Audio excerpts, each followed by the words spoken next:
and happy Tuesday.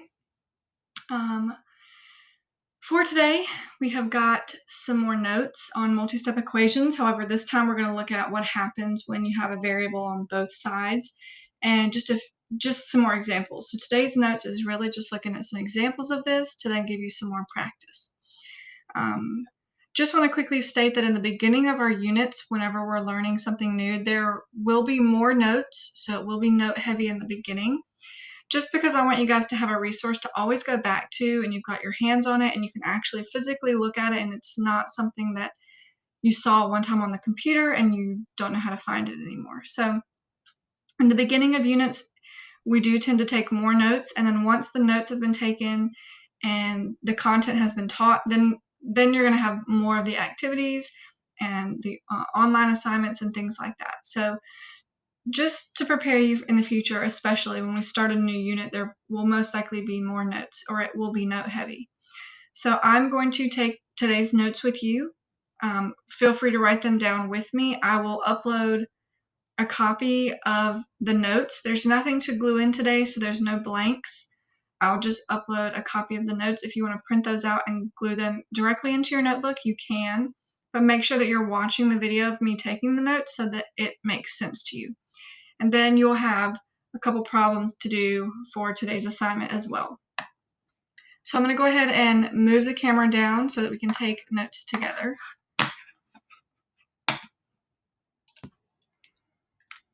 Okay, so the title of today's notes is going to be Solving Multi-Step Equations. So we did this yesterday. However, we're going to look at what to do if your equation has more than 2 steps to it, and if you have variables on both sides. So yesterday we talked about multi-step equations when they're just 1 or 2 steps, and now we're going to get into if you have more than 2 steps to your equation, or if you have variables on both sides. So there's a lot of different ways that you could see a multi-step equation.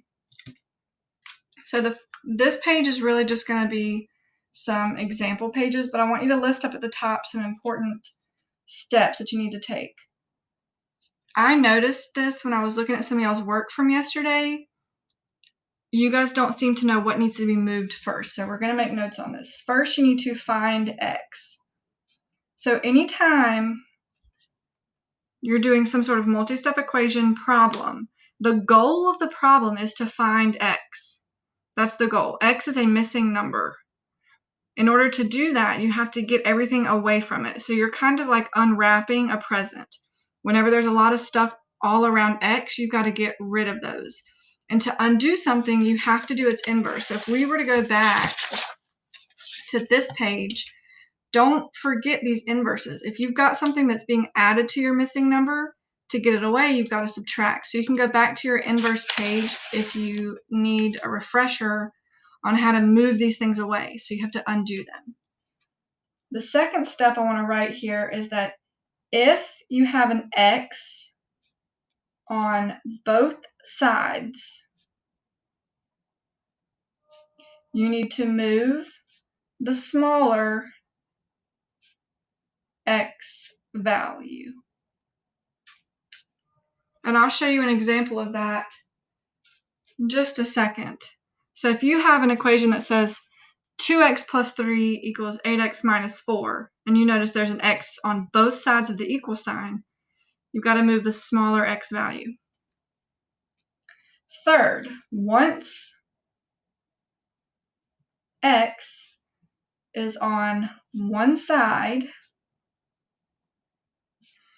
you then move the constants, and those are just anything that's being added or subtracted away, right? It's just those just plain numbers that's just attached to the equation. Those are the easiest things to move. And then lastly, you're going to either multiply or divide the coefficients.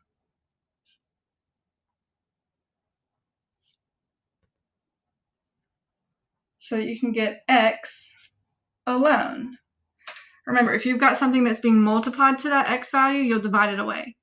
If you have x divided by a number, you'll multiply it to get that division away. So you always do the inverse. So these are some really important steps that we need to remember, and I wanted to write them at the top of our page today because I was seeing so many of you messing up on the order yesterday. So I'm going to give you one example where we've got some distribution going on, and then the other two, they won't be as difficult, but I definitely want to give you one where there's some distribution going on. So let's write example right here, and let's get right to it.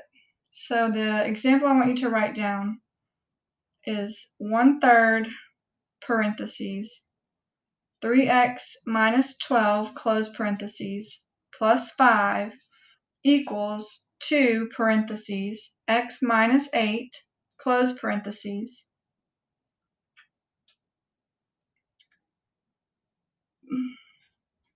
minus 3x plus 17.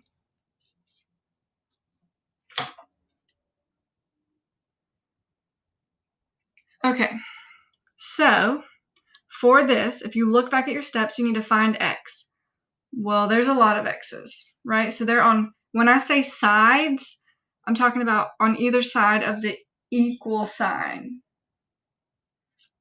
So you're either going to get all your x's on this side or get them on this side. But the equal sign is what splits your equation. So if it's on both sides, we look at number 2. If x is on both sides, move smaller x value. Well, right now, I don't know the true value of these x's because I need to distribute this here and this here. And I need to distribute this here, and then I can add up my like terms. So if you have x on both sides, you can't move to the smaller x value until you know what it is. So distribution, when you're looking at your problem, is always an important thing. And if you want, right here where it says if x is on both sides, move smaller x value, you can write distribute first. Sometimes you won't always have to do this, but if there is distribution, you don't know which x value is truly smaller until you get all this simplified. So when you multiply a fraction by a whole number, we know that a whole number is a fraction. How do you make anything a fraction? You put it over 1, right? 3 is the same thing as 3 divided by 1. 3 divided by 1 is still 3. So you can turn this into a fraction and just put it over 1. And when we multiply fractions, we just multiply our numerators and our denominators. So 1 times 3 is 3. 3 times 1 is 3. Bring down that x. And same thing right here, we can make this a fraction too. 1 times negative 12 is negative 12. 3 times 1 is 3. Bring this down, plus 5 equals. Over here, we've got 2 times x, which is 2x. 2 times negative 8, which is negative 16, and just bring this down, minus 3x plus 17. Okay, now we can start simplifying, right? 3 divided by 3 is just 1. This just comes down to x. Negative 12 divided by 3, well, 3 can go into 12 very evenly, right? 4 times, so it becomes negative 4. And bring down the plus 5, bring down the equal sign. And over here, we can just start combining things, right? This 2x and this negative 3x are called like terms. I know you guys have heard that before. They are similar. They look alike. They're working with the same things. So 2x and negative 3x just becomes negative x. And negative 16 and positive 17 are also like terms. They're both just plain old constants. So negative 16 plus 17 becomes positive 1. And then over here, the only like terms that I'm seeing is this negative 4 and positive 5.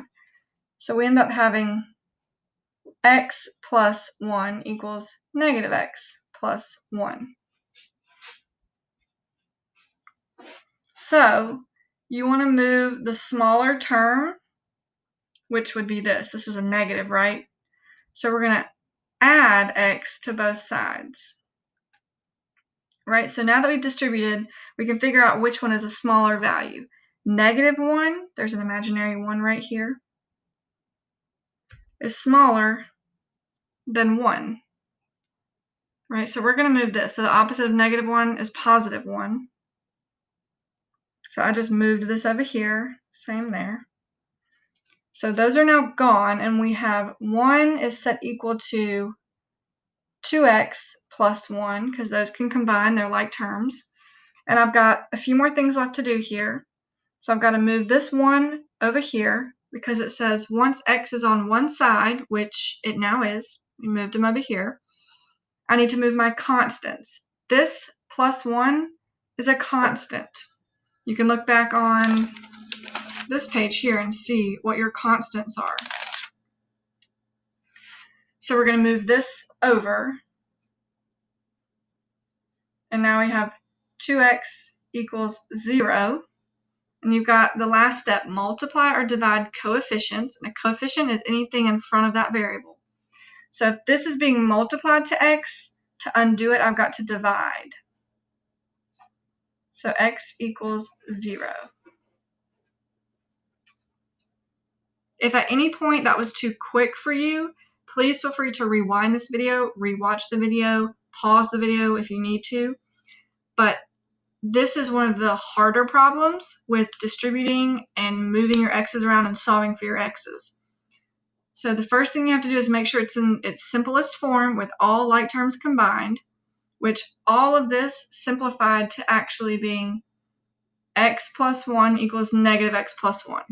Right here was our most simplified version of all of that. So then we were able to see, okay, this is a lower x value than this. So we moved it over and got our x's to one side. And then we were able to move our constants and get rid of this coefficient. So I'm going to give you 2 more examples on this page, and then you'll have your worksheet for the day. So not too many practice problems in your notebook, just enough. So let's scoot down. I'm going to use orange. One more example. This one should be easier.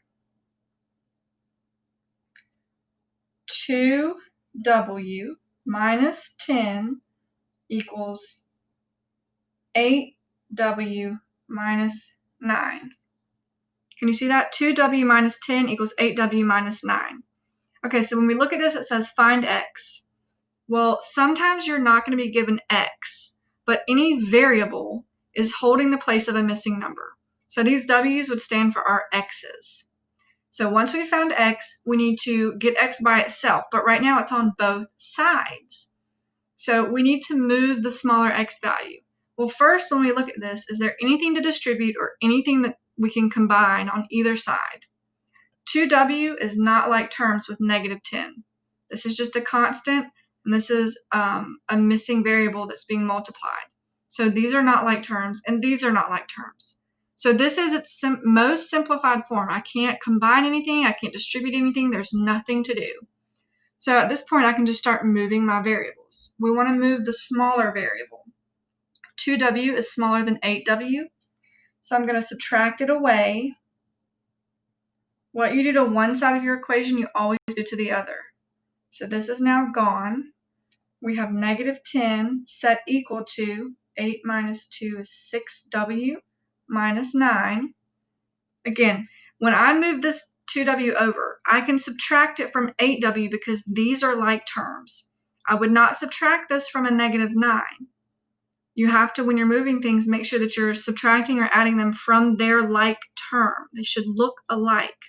It should either be a plain variable, a variable with a coefficient in front of it, or a plain number. So now, I did see some of you guys continue to move things to the side. That's not what we want. We want everything away from our letter.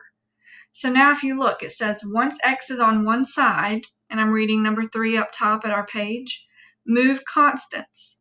Okay, this is my constant. So I'm going to do the opposite of that to both sides. Now it's gone from over here, and I have 6w equals negative 1. The last thing I need to do is get rid of this multiplication. 6 times w needs to be undone by dividing by 6. And what you do to one side, you always do to the other.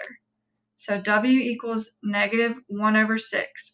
Don't freak out if you get a fraction and think that you've done something wrong. Okay? So that's an example where you don't have to distribute or combine any like terms, and you're getting your variable by itself. And it's okay if a fraction is as simple as you can get. And the last example I'm going to give you is going to be a word problem. Okay, so you're going to have some word problem examples for your assignment for today. So let's say the word problem I give you, sorry, I'm moving my notebook around a lot, is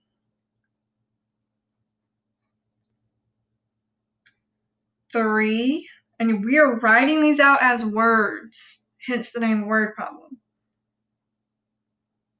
3 times the sum of 5 times a number and 2 is equal to 15 times the number. Now, the key thing with word problems is knowing what these words mean. So times is multiplication. Sum is when you've added things together. Equal is your equal sign. It could also say is. If something is, then you need to put equal, because equal means that it is. If I say x plus 2 is 3, then you would write that x plus 2 equals 3. Okay? So when I write this, 3 times, that's 3, and then I'm going to be multiplying it by something, and it wants me to multiply by the sum of 5 times a number and 2. So 3 times the sum of 5 times a number and 2. So if it's the sum of, that means that they're being added together. So 5 times a number is represented as 5 times a number and 2. So we can't forget those 2 that we added. It is 3 times. Okay, so it's 3 times all of that. So this is the numerical way to write out this. 3 times the sum of 5 times the number and 2. Right, so right here we have 3 times the sum. This addition sign lets us know that we're adding it. 3 times the sum of 5 times the number and 2 is equal to 15 times the number. Right? So if it's multiplication of just 2 things, you can put them side by side. This was 3 times a bunch of stuff. So I couldn't just write 3 and then put right beside of it 5n plus 2, because that would look like 35n plus 2. So you need to put parentheses when it's multiple things being multiplied. So now that we know what the actual equation looks like from the word problem, we can solve just like we did above. So we need to find x, or your variable, and in this case, it's n, but it's on both sides. So we need to figure out which one is the smaller value. But if you look at this, we don't really know our numbers yet because we've got some distributing to do. So we need to get it in its simplest form. So I need to distribute this here and here, right? Because it's 3 times this and 3 times this. 3 times 5 is 15, and just that n stays with it because it's multiplied. 3 times positive 2 is positive 6, equals 15n. Okay, so now we need to get our n's on the same side. So I'm going to move this one away because there's not one that's smaller than the other. So now we have 6 equals 0. right? 15n minus 15n is nothing. So in this word problem, 6 does not equal 0, right? 6 can only equal 6. There's nothing else 6 can be. And 0 can only be 0. So this is a not true statement. So it actually does not equal each other. So the answer to this would be no solution. And that may happen. You may have some word problems that when you work them out, they're untrue. And as long as your math is right and you can double check it, it is okay to get a no solution problem. I'll do one more just on a blank piece of paper, but you don't have to do it in your notebook. So imagine I said, this is just for practice, one more. 5 less than 6 times a number. If you want to put this in your notebook, you can, if you still have time. Is the sum of 2 times a number and 11. Okay, so when I read this, I have 5 less than 6 times a number. So 5 less than would be represented in math with subtraction, right? It's less than something, we don't know, but 5 less than, I would do like that. It's less than 6 times a number. Well, we know that this is multiplication. 6 times a number looks like this, right? 6 times a number. When anything says a number, that's the part you don't know. That's the letter. So 5 less than 6 times a number. It wouldn't look right if you had negative 5 plus 6x. It just doesn't, I mean, it's the same, but it just doesn't look the same. So try to write it to where it looks like the sentence you're pulling it from. 5 less than 6 times a number is the sum of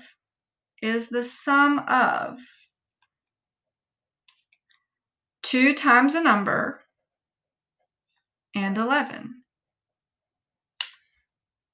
Okay, and remember, sum means addition. So is equal to, the sum of means I'm going to be adding whatever comes next, because sum is addition. So 2 times a number and 11 need to be added together so that I can get them, the sum of them. Now, when I look at this equation, I have x's on both sides. There's nothing to distribute, there's nothing to simplify. So I'm just going to move the smaller one. So the opposite of 2x is negative 2x. That's gone, and I now have 4x minus 5 equals 11. Again, remember, when you move things around, you can only add or subtract them to their like term on the other side. I wouldn't subtract 2x from 5. This is a constant, and this is a variable with a coefficient, so they need to look alike. Now, I have x's on one side, and I need to get them by themselves. So the first thing you do is you move your constants. Well, the opposite of negative 5 is positive 5. You do that to both sides. Okay, 11 and 5 is 16. And then this is multiplication, so I've got to get rid of that by division. And the divided by 4 only cancels the multiplied by 4. It doesn't cancel the x. You're left with the x all by itself. And 16 divided by 4 is 4. So there's one more example for you if you just needed a few more for the word problems. Okay, so that's it for your notes today. Again, if I wrote too fast at any time, please feel free to pause the video, write at your own speed, make sure that you're understanding each step in the multi-step equation that I'm doing. And if you have questions about that, please feel free to email me and we can set up a one-on-one Zoom where I explain them to just you and we can work on that. Or you can come into my tutoring sessions once a week. This was the 4th page of your notes today. Again, it was titled multi-step equations. So we had the steps that we do up top because I saw some of you guys getting confused with those. And 3 examples. One had a lot of distribution and combining of like terms before we could actually get really started. The second one was a bit easier. And then the third one was a word problem, which you guys are going to have some word problem assignments below. So thank you for watching the video. Make sure that you do your word problem worksheets and your multi-step equations. All of those are due for the final grade by Sunday at midnight. So you can continue working on those throughout the week as I give you feedback. But that's all that you have for today. We're going to continue moving forward, and I'm really proud of you guys for watching these videos and doing this online. Make sure you're giving me feedback, and if you have any questions, let me know. Bye, guys.